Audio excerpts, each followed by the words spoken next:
Hola, ¿cómo están? Bienvenidos a una nueva sesión del curso de Comunicación Política, Vocería y Liderazgo. El día de hoy tengo particularmente el honor, el placer de compartir esta sesión con ustedes, con Beatriz Merino Lucero, eh, quien, por cierto, no requiere mayor presentación, pero haciendo un esfuerzo, hemos hecho un extracto de su amplia hoja de vida.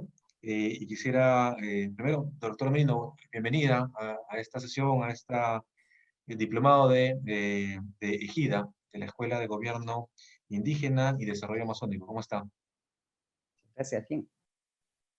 Bueno, antes de darle pase, hago lectura de este extracto de la hoja de vida de la doctora Merino. Beatriz Merino tiene una destacada trayectoria en los ámbitos académico, privado y público también. Actualmente ella se desempeña como presidenta ejecutiva de la Universidad César Vallejo. Además, se ha desempeñado como presidenta del Consejo de Ministros, por cierto, la primera mujer en ocupar dicho cargo en el Perú y en América Latina. En el año 2005 fue elegida por el Congreso como defensora del pueblo. En el ámbito privado, digamos, ha ocupado puestos de alta dirección en entidades como, por ejemplo, Procter Gamble y el Banco Mundial. Ha sido reconocida internacionalmente, nacional e internacionalmente. Ha recibido, por ejemplo, la Orden del Sol, otorgada por el presidente del Perú, y el premio a la trayectoria de vida de la Universidad de Harvard. Ella es abogada de la Universidad San Marcos, estudió en London School of Economics y obtuvo el grado de magíster en la Universidad de Harvard, donde, por cierto, en el año 2018 volvió con un programa de iniciativa avanzada de liderazgo junto a 40 mujeres líderes mundiales. Doctora Merino, nuevamente bienvenida y gracias por acompañarnos en esta sesión dedicada al liderazgo en política, cómo se vive, cómo se ejerce el liderazgo de forma adecuada en la política, sobre todo en el Perú. Bienvenida. Muchas gracias. Quisiera empezar agradeciendo a Carlos Illescas, docente del curso de Comunicación Política, Vocería y Liderazgo, y a la Escuela de Gobierno Indígena y Desarrollo Amazónico por la Asociación Interétnica de Desarrollo de la Selva Peruana, por invitarme a ser parte del diplomado en Gobernanza Indígena, Incidencia y Comunicación Política. Para mí es un honor compartir con ustedes estos minutos para disertar sobre el nuevo rol de los líderes en la sociedad, la inclusión en la política. Este tema resulta de especial importancia en un momento tan importante para nuestra nación, signado por la pandemia del coronavirus y las próximas elecciones del 2021. Las sociedades y sus desafíos, como las nuestras, las sociedades, los desafíos, en las que subsisten enormes desigualdades y en donde el Estado no es capaz aún de asegurar a todos sus miembros sus derechos fundamentales, a pesar del crecimiento agregado que muestran sus economías antes de la pandemia, no se pueden encarar sin una visión, sin liderazgo, premisas indispensables de una gestión exitosa. Richard Stengel, el famoso biógrafo de Nelson Mandela, se refirió precisamente a estas nociones cuando describió el estilo de liderazgo del Premio Nobel de la Paz en su lucha por la construcción de una sociedad democrática y libre en la que todas las personas vivan juntas en armonía y con igualdad de oportunidades, como una mezcla de liderar desde el frente y liderar desde atrás. Hoy en día podemos considerar que el estilo de liderazgo de Mandela es una muestra de lo que demanda la agenda de inclusión. Ponerse al frente en la lucha por una sociedad inclusiva significa encarnar personalmente un mensaje, conducir a un equipo comprometido con esa tarea y hacerse responsable de las difíciles decisiones que involucran a los esfuerzos contra la inequidad. Liderar desde atrás implica delegar sobre la base de objetivos y metas claras. Es dar a cada quien una responsabilidad en la concreción de una vida potente y compartida. ¿Cómo llevar estos principios generales a una propuesta concreta de acción? A mi parecer, son 4 los requerimientos mínimos que deberíamos considerar si deseamos tomar en serio la agenda de la inclusión. En primer lugar, darle contenido al concepto de inclusión, definir los objetivos a alcanzar y establecer las metas que nos permitan marcar nuestros avances. Segundo, transmitir un mensaje a la sociedad sobre la relevancia de la inclusión, así como sobre el camino a recorrer en su concreción, en particular la de corto plazo. Tercero, convertir las acciones del líder en ejemplo vivo de la agenda de la inclusión. Cuarto, conformar un equipo de alto nivel con la responsabilidad de implementar las metas planteadas, así como una infraestructura institucional de apoyo a su trabajo. Esto implica, además, ejercer una rectoría en las acciones que se lleven a cabo en todos los niveles de la sociedad y del gobierno para alcanzar la meta de la inclusión social. Esos son los puntos que voy a abordar en esta presentación, en la cual sostendré que solo una agenda que tome en cuenta todos estos elementos hará posible el anhelo de tornar cada vez más inclusiva a nuestra sociedad. ¿Qué es inclusión? ¿Hacia dónde caminar? Aún existe un debate abierto sobre qué es la inclusión social. Para los fines de esta presentación, prefiero definir su sentido en términos sencillos, escuetos. La inclusión implica brindar a cada persona que vive en nuestros países la posibilidad de una participación social plena en sus dimensiones socioeconómica, política y cultural. Para obtener este resultado, las personas deben gozar de un conjunto de derechos, recursos y capacidades básicas. En razón de ello, es crucial asegurar a cada hombre o mujer que tiene acceso efectivo a la legalidad, al mercado laboral formal, a la educación de buena calidad, a las tecnologías de la información, a los sistemas de salud y protección social, a la seguridad ciudadana, entre otros bienes y servicios. Cuando las personas carecen de dichos recursos, enfrentan situaciones de pobreza, vulnerabilidad y marginación dentro de la sociedad en la cual viven. Permítanme ilustrar este punto refiriéndome expresamente al acceso a la justicia. Cuando John Locke, el gran pensador inglés, inspirador del pensamiento liberal, pensaba en el Estado, tenía en mente lo que denominó un juez imparcial. Pensó en un árbitro capaz de zanjar las naturales controversias que se podrían presentar en la vida de una sociedad de diversos intereses, plurales y de múltiples expectativas. Al final del día, el objetivo era evitar los conflictos que podrían conllevar una suerte de guerra de todos contra todos, tal como había previsto otro famoso filósofo inglés, Thomas Hobbes, que sería el mundo sin Estado. La imparcialidad de la justicia comporta la obligación del Estado de no preferir los intereses de nadie por encima de otros en virtud de su origen o procedencia. Aún más, implica brindar a todos las mismas garantías de justicia y de defensa. Pero la justicia en un país sin inclusión real no es la de un juez imparcial, sino la que solo se ofrece a quienes gozan de ciertos recursos, o que hablan el idioma oficial, o que disfrutan de la protección de quienes tienen mayores recursos al interior de la sociedad. La inclusión significa romper esas cadenas y convertir la aplicación de la justicia en un derecho que gocen efectivamente todos los ciudadanos. No obstante, lo que les he dicho hasta aquí, no es tarea sencilla hacer operativo el concepto de inclusión. En el año 2012, Efraín González de Olarte elaboró una propuesta para acercarnos cuantitativamente a este concepto, mediante el Índice de Inclusión para la Integración Humana, el cual está integrado por los siguientes indicadores: integración física, carreteras que unan a los poblados, el acceso a la electricidad y a las comunicaciones; integración económica al mercado, porcentaje de la fuerza laboral asalariada, el acceso al crédito medido por ratio de colocaciones bancarias sobre el PBI de un departamento; integración al Estado, porcentaje de contribuyentes o la fuerza laboral y el gasto estatal como porcentaje del PBI departamental, que es tributación y acceso a servicios y bienes públicos que brinda el Estado. Quizá en una sociedad como la nuestra también deberíamos incluir como parte de este índice el acceso al servicio de educación en el propio idioma, el nivel de formalización de la propiedad, así como una cuestión tan sencilla como contar como un documento nacional de identidad.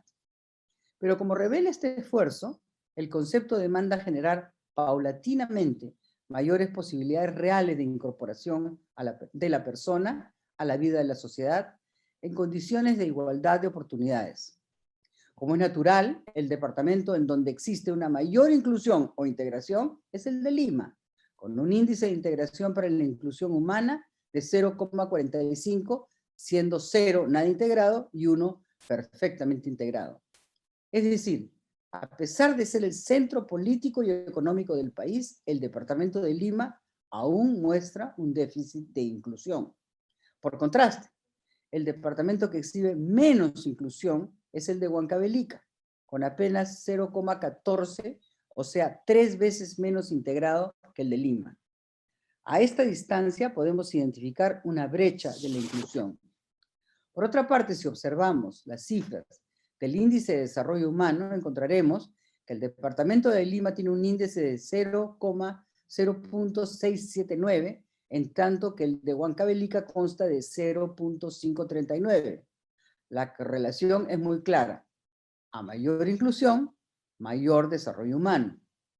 Así pues, el primer paso para construir un liderazgo eficaz en pos de la inclusión pasa por fijar una meta que, por un lado, mantenga el crecimiento económico, nos acerque de forma agregada a una mayor inclusión y al mismo tiempo reduzca la brecha de la inclusión social entre las distintas regiones del país. En segundo lugar, construir una sociedad inclusiva pasa por compartir con los ciudadanos un mensaje sobre la relevancia de la inclusión. El propósito de alcanzar las metas de inclusión social se debe convertir en un esfuerzo nacional. Es necesario construir una visión capaz de movilizar las energías de todos los actores del país. Para conseguirlo, la transmisión y la comunicación de la idea de inclusión deben descansar en el imperativo moral que se encuentra en su base, y eso exige a la vez no dejar de lado el componente afectivo y emocional. Permítanme extenderme precisamente en por qué debemos plantear la inclusión como un imperativo ético. Desde luego, la inclusión social acarreará un conjunto de beneficios concretos como una mayor cohesión social o menores conflictos sociales, y alentará una mayor productividad como resultado de las mayores capacidades de las personas. Sin embargo, la inclusión renueva asimismo la vieja promesa de la igualdad, pero en un sentido distinto a la mera redistribución de la riqueza. Se trata más bien de poner énfasis en la igualdad en las capacidades, recursos y derechos que tienen las personas para decidir sobre sus ideas. De lo contrario, nos quedaremos con programas que, en lugar de incluir, terminarán reforzando las muy conocidas relaciones clientelares.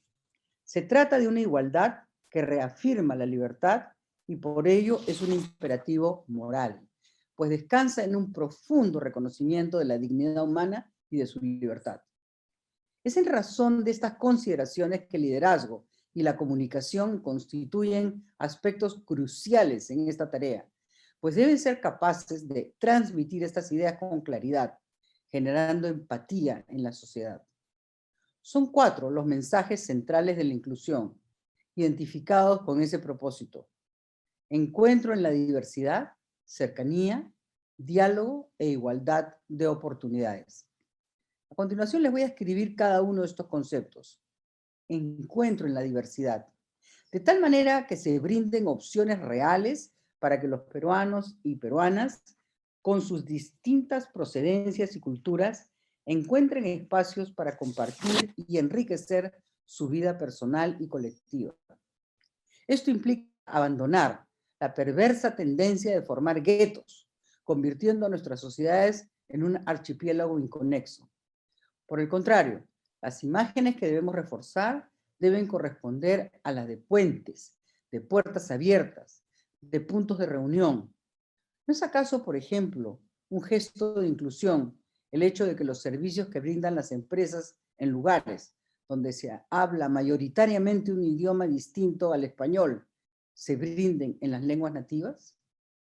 Cercanía, que plantea que el Estado y la sociedad formal se encuentren presentes en todo el país, no como instrumentos de coerción o como una propuesta de inversión económica desconectada de la vida local, sino como un Estado cercano al ciudadano y como una inversión que se piensa en primer lugar para las personas. No es solo el Estado el que se encuentra alejado en esta situación, porque asimismo está alejado el mercado formal. Y esa lejanía no es necesariamente física. En medio de nuestras ciudades, el abandono de las ciudades, de las funciones básicas, como la seguridad, el orden en el transporte o el desarrollo de actividades económicas informales o incluso ilegales, es una evidencia del escenario que necesitamos cambiar. Diálogo como vía para enfrentar las naturales dificultades de la inclusión.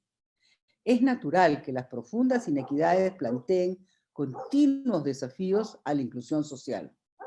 La vía no debe ser la imposición vertical, sino la búsqueda mediante el diálogo de vías que respeten a todos y a todas. Esto representa para la sociedad en su conjunto un desafío mayor, porque la pregunta es, ¿qué debemos hacer en primer término?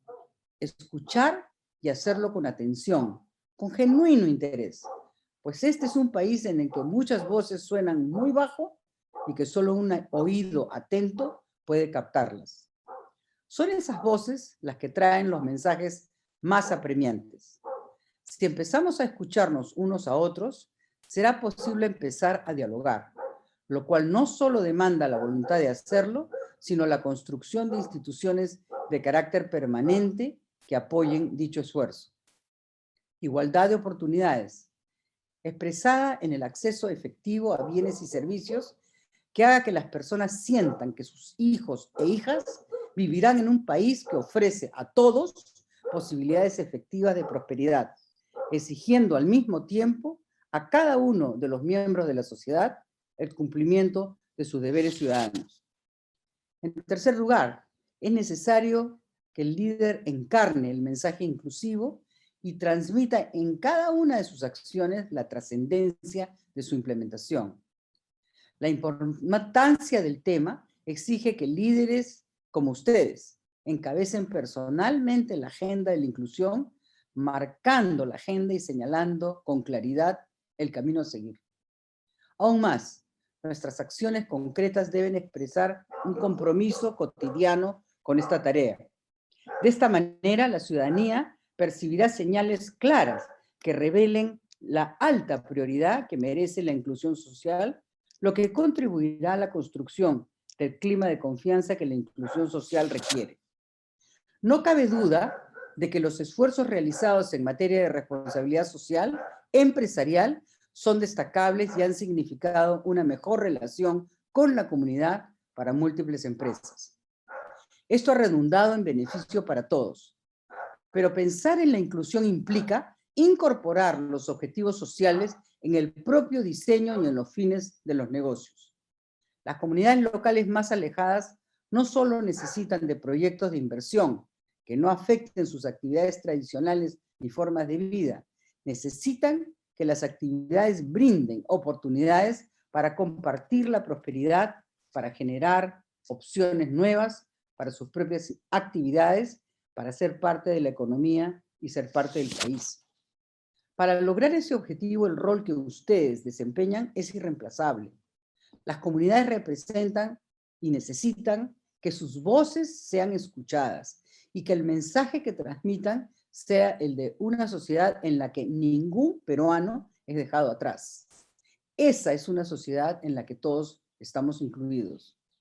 Reparemos en el esfuerzo de la gastronomía peruana respecto de ampliar sus logros, su reconocimiento y sus beneficios económicos a la larga cadena de productos y servicios que requiere para ser exitosa.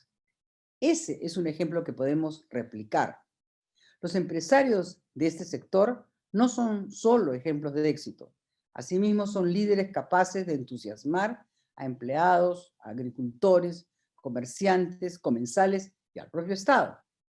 Sobre lo positivo que es actuar pensando en construir un negocio que incluye que no solo acerca, sino también enorgullece.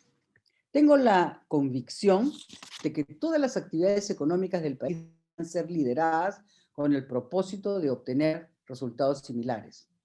Y por último, incluir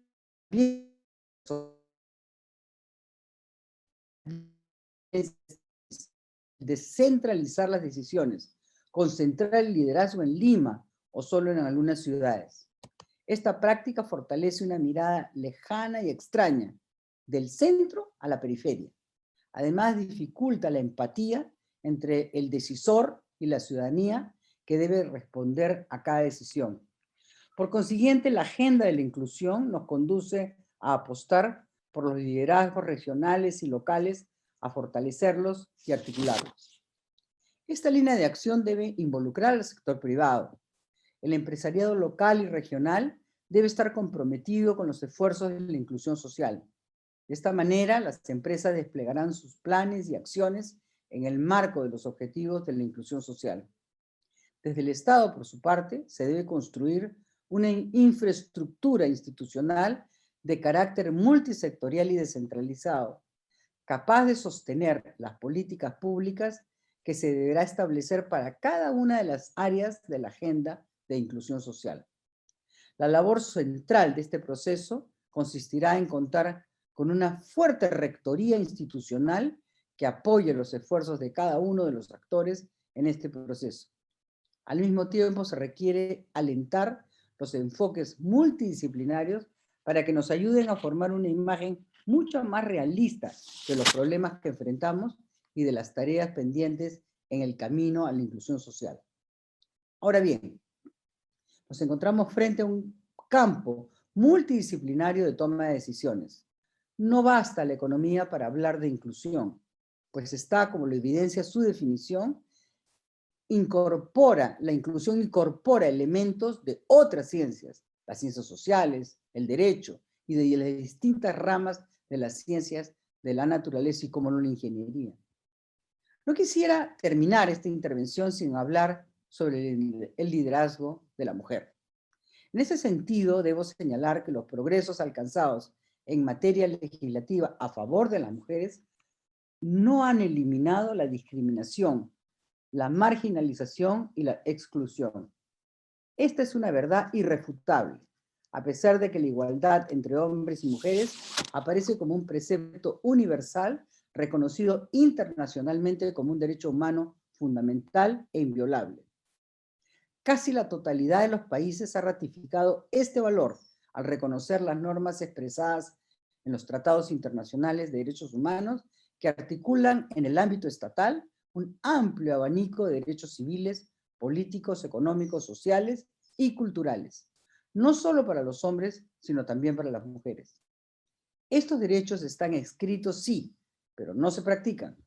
Como una piedra sumergida en un estanque, se ha colmado la superficie, pero no se ha llegado al corazón mismo de las personas y las sociedades, que siguen impermeables a la tragedia de la discriminación contra la mujer. Respecto a los derechos políticos, podemos mencionar que las mujeres peruanas lograron el derecho al voto en 1955. Realizan, sin embargo, el ejercicio pleno de sus derechos en 1978, año en el que las personas analfabetas, en su mayoría mujeres, ganan su ciudadanía. Por lo que la participación de las mujeres hasta entonces en las elecciones era muy reducida. En términos de la participación política de las mujeres y de su acceso a la toma de decisiones, se han realizado avances importantes. Los datos que arroja el indicador oficial que mide la participación de las mujeres en el Parlamento son buenos si se comparan con décadas anteriores. No obstante, en las elecciones del año 2019, las mujeres ocuparon 39 de los 130 escaños, lo que nos permite observar que la cifra obtenida resulta todavía insuficiente para representar debidamente a la población femenina. Y por tanto, es un desafío del país generar medidas de acción positiva para la inclusión de las mujeres en los parlamentos. Debemos recordar que la igualdad y la equidad de género no son únicamente un aspecto de los derechos humanos fundamentales y la justicia social, sino también elementos esenciales y condiciones indispensables de la conservación del medio ambiente, el desarrollo sostenible y la seguridad humana. Las Naciones Unidas han definido el desarrollo sostenible como la satisfacción de las necesidades de la generación presente sin comprometer la capacidad de las generaciones futuras para satisfacer sus propias necesidades. Referirse al desarrollo sustentable implica, por tanto, contextualizar el mismo en el marco de las profundas transformaciones económicas, políticas y sociales a nivel mundial e incorporar dimensiones de análisis de las cuales no es posible prescindir si consideramos que el concepto de sustentabilidad implica potenciar uno de los recursos más importantes de una sociedad, los recursos humanos. En ese sentido, toda propuesta de inclusión debe incluir la participación activa de hombres y mujeres en las decisiones que comprometen el desarrollo local, y esto es una de las condiciones para hacerlo viable, real y posible. El desarrollo sostenible como proceso de armonización del crecimiento económico con el desarrollo social, con equidad y la protección del medio ambiente, resulta una tarea colectiva. Mejorar la calidad de vida de todos, especialmente de los excluidos y de los pobres, exige que cada quien asuma sus derechos y deberes desde una visión de responsabilidad compartida.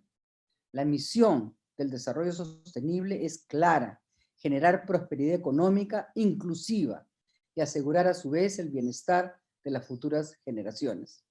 Es por eso que la inclusión social debe derribar las barreras institucionales y con ello fortalecer el acceso de los individuos a las oportunidades de desarrollo.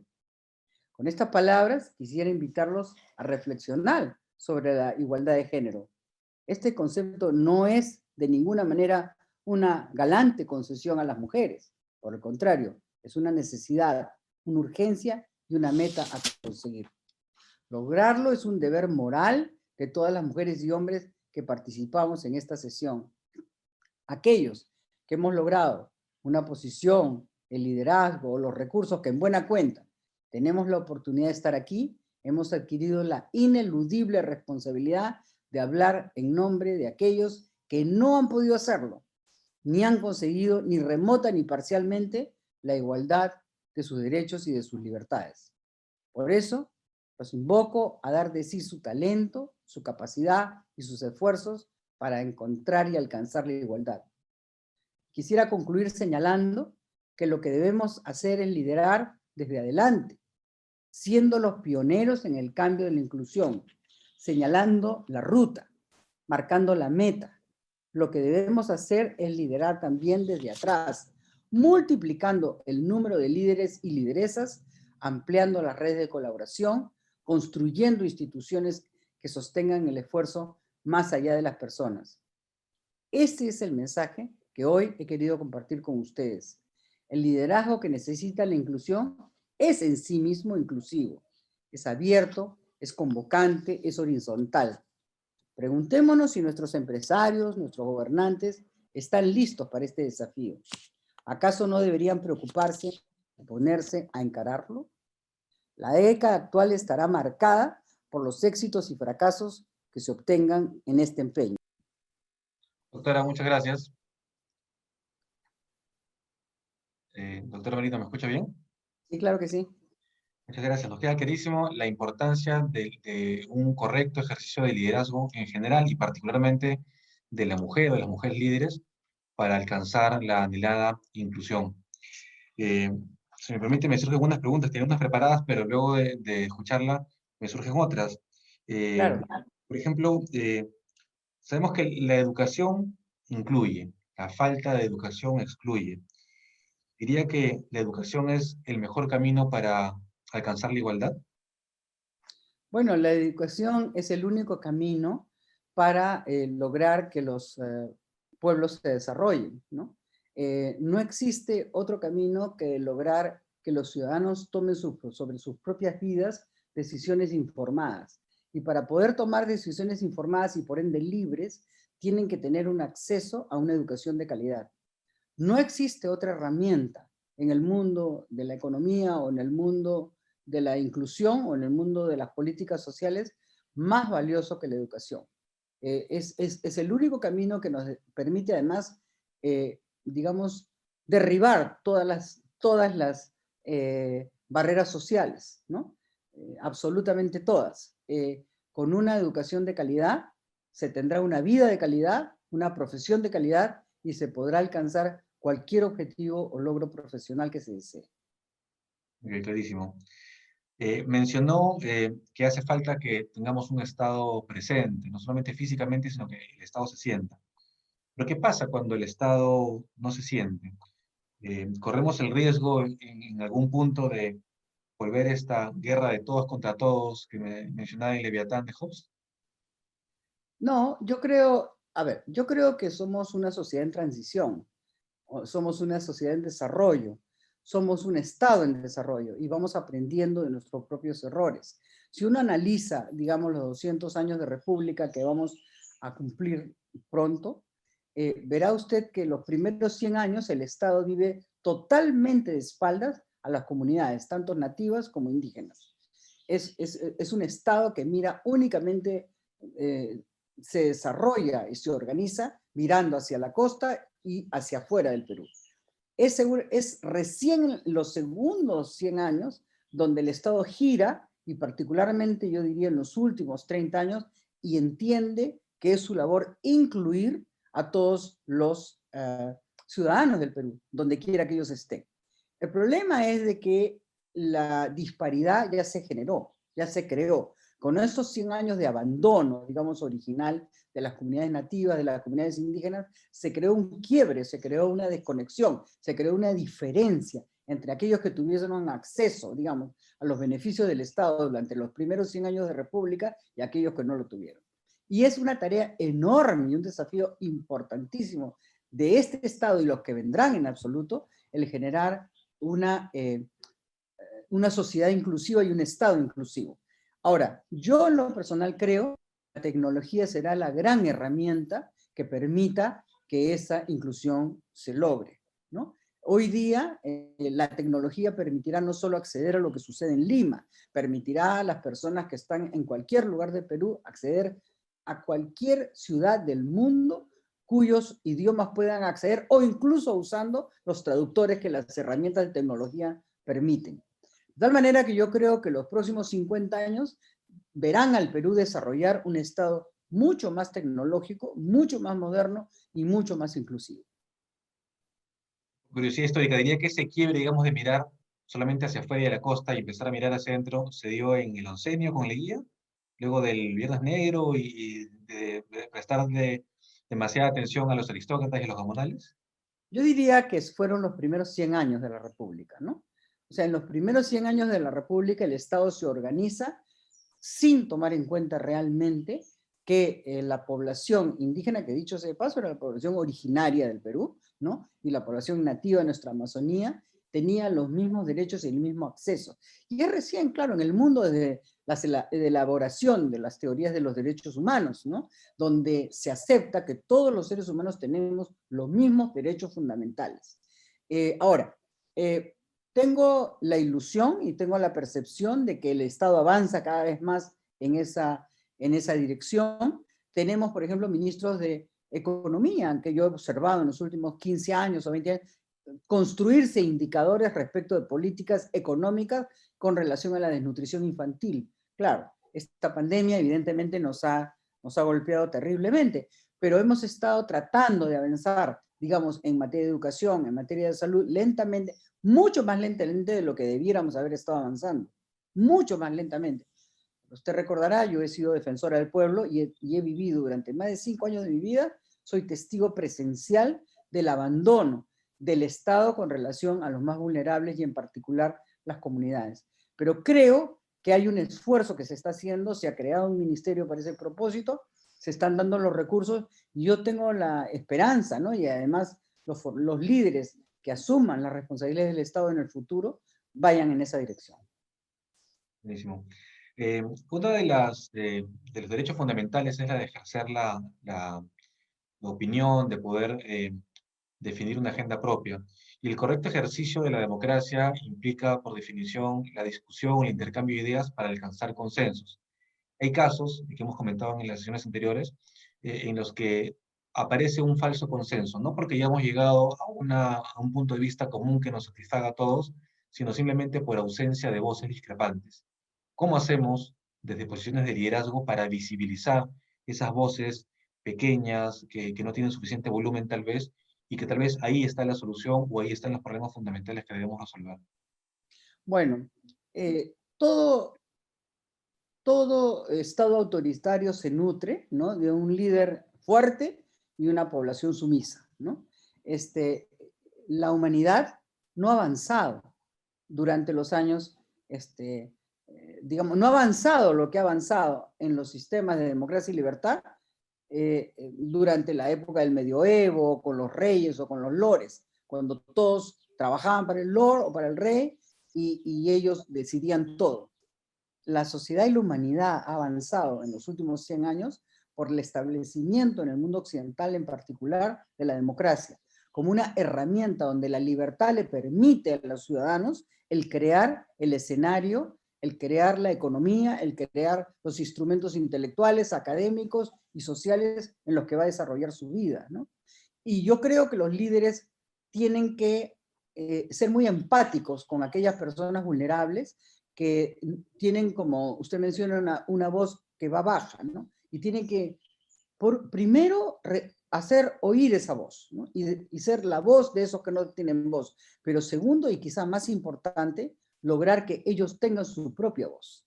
Porque esa es la libertad, esa es la verdadera democracia y ese es el verdadero resultado de la educación. Cada uno de nosotros debe ser capaz de defender su propio derecho. Cada persona vulnerable, cada persona discapacitada, cada mujer, y quizás no los niños porque todavía no están en condiciones de hacernos conocer su voluntad. Pero, digamos, ese es, yo creo, el ambiente de tolerancia y el ambiente de respeto que nuestra sociedad requiere desarrollar camino al Bicentenario y en sus primeros años de los próximos 200 años. Ok. Pues si voy con las preguntas que tenía preparadas, solamente dos muy brevemente, doctora. Y es la siguiente: desde las posiciones que usted ha ejercido a lo largo de su vida profesional, dentro y fuera de Perú, por cierto, tanto en los ámbitos público y privado, ha interactuado con líderes empresariales, políticos, sociales y académicos. Si tuviera que rescatar de ellos dos características comunes, ¿cuáles serían estas dos características de los líderes? Bueno, a ver, yo creo que rescataría dos características de práctica de los buenos líderes. Como les he dicho, un buen líder se caracteriza por ser empático. Y este principio de la empatía se presenta, yo creo, cuando representamos sentimientos que son ajenos a nosotros mismos. Y eso puede ser a veces una reflexión consciente o a veces ser automático. Pero el elemento clave ocurre cuando, tras haber representado los sentimientos de otra persona que no seamos nosotros mismos, tenemos una reacción en consecuencia y por eso sentimos en cierto grado que reproducimos y experimentamos nosotros mismos una versión más leve de esos sentimientos. Es imposible dirigir un grupo humano hacia una dirección o a una meta si no nos identificamos con sus luchas y con sus necesidades. Porque todo buen líder tiene que tener una brújula moral más fina que la del común de los ciudadanos y tiene que tener una mayor conciencia de sí mismo. Hoy día, digamos, en el sector privado, por ejemplo, esto implica que se acerquen, que trabajen, protegiendo la democracia y protegiendo los derechos humanos. La Madre Teresa, una de las grandes figuras del siglo pasado, sostenía que la compasión era ponerse en los zapatos del otro. Y eso efectivamente significa saber sentir su dolor, sus necesidades, a veces sus alegrías, pero sentir, y esa empatía es lo que yo creo que es indispensable en el liderazgo moderno. Y justamente pensando en las personas que asisten a este curso y esta diplomatura promovida por GIDA, y que por cierto ya ejercen o aspiran a ejercer posiciones de liderazgo dentro de sus comunidades o de sus regiones, ¿cuál diría usted que son aquellas cosas que siempre deberían hacer y cuáles algunas cosas que deberían evitar en todo momento para convertirse en buenos líderes? Mira, yo le diría que en primer lugar, ser cercanos. O sea, tiene que haber una interacción cercana, una relación cercana entre el líder y el grupo humano que lidera ese líder. no pueden estar aislados de su comunidad o a quienes sirven, porque toda sociedad necesita el ejercicio del liderazgo, pero solo de esos líderes que son responsables y que tienen una visión, que ejercen con prudencia y tienen éxito. Creo que en segundo lugar, el líder responsable es la creatividad, ¿no? Porque reconoce que la creatividad es esencial para formar una nueva forma de trabajo conjunto con el Estado, también con el sector privado y con otras organizaciones sociales. En tercer lugar, los líderes deben tener una visión, o sea, deben tener un nuevo concepto de visión. Y esto es la facultad de ver con claridad el estado final de una operación, o sea, ver el lugar a donde van a conducir a sus liderados. Los líderes tienen que perfeccionar su visión teniendo claro cuál es el rumbo. El líder es aquel que comienza algo, lo ejecuta y lo termina. El líder no es el soñador. El líder es, digamos, una persona que tiene la capacidad mental, la capacidad con su intuición, entender cuáles son las carencias y entregarle al grupo humano que lidera todo lo mejor de ellos mismos, ¿no? Yo creo que esa es ¿cómo se llama? Las características más importantes, pero también el principal responsable es que tengan la capacidad de ver, de saber qué van a saber o quiénes van a ser. O sea, yo creo que es crucial la capacidad que tienen los líderes de saber y conocer las necesidades de los grupos humanos que van a liderar y también de los grupos humanos que van a conducir hacia un mejor camino, ¿no? Desde mi punto de vista, les dije hace un rato, es la educación, una herramienta esencial, pero también los medios de comunicación, ¿no? Porque son grandes formadores institucionales y también en el área de la política son agentes decisivos, ¿no? Pero nuevamente repito, en mi opinión, es la tecnología la que más les va a servir para conducir a las personas hacia la visión integradora e inclusiva a las que los quieren conducir. Muy bien, doctora Merino, muchísimas gracias. Conversar con usted siempre es muy enriquecedor. Estoy seguro de que todos hemos aprovechado y disfrutado estos momentos. Gracias nuevamente por acompañarnos. Espero que esté muy bien. Claro que sí. Muchas gracias, Carlos, y hasta pronto a todos. Gracias por invitarme a estar con ustedes. Gracias. Gracias.